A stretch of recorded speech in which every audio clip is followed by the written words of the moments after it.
ابھی ایسے الفاظ ایجاد نہیں ہوئے جو احساس کو بیان کر سکیں۔ احساس کی دنیا الفاظ کی دنیا سے بہت آگے ہے۔ جب آپ کا دل درد سے بھر جائے اور آنکھوں میں آنسو آ جائیں تو اس رب سے چپکے باتیں کر لیا کریں۔ وہ سب جانتا ہے لیکن آپ سے سننا چاہتا ہے۔ زندگی میں بہترین رشتہ وہی ہے جہاں ناراضگی کے بعد معمولی سی مسکراہٹ اور معذرت سے زندگی پہلے جیسی ہو جائے۔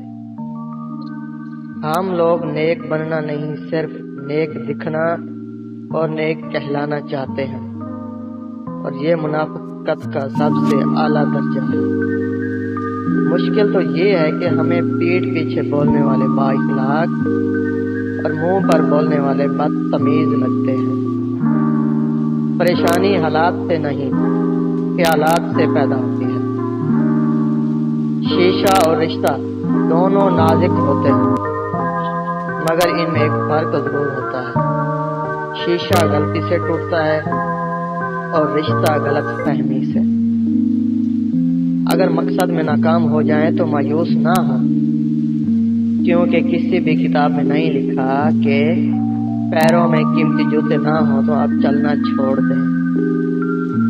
دعا مانگنا کبھی مت چھوڑیں، چاہے حالات جیسے بھی ہوں۔ یاد رکھیں، اللہ کی رحمت اس کے غضب سے بھاری ہے۔ وہ بندوں کو آزماتا ضرور ہے پر تنہا نہیں چھوڑتا۔ راستے پر کنکر ہی کنکر ہو تو بھی ایک اچھا جوتا پہن کر اس پر چلا جا سکتا ہے، لیکن اچھے جوتے کے اندر ایک بھی کنکر ہو تو ایک اچھی سڑک پر بھی چلنا مشکل ہے۔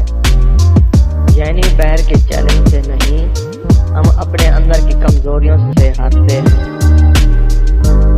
تمیز اور ضمیر جس انسان میں ہو اس جیسا خوبصورت انسان کوئی نہیں۔ منہ میں زبان سب ہی رکھتے ہیں، مگر کمال وہ کرتے ہیں جو اسے سنبھال کر رکھتے ہیں۔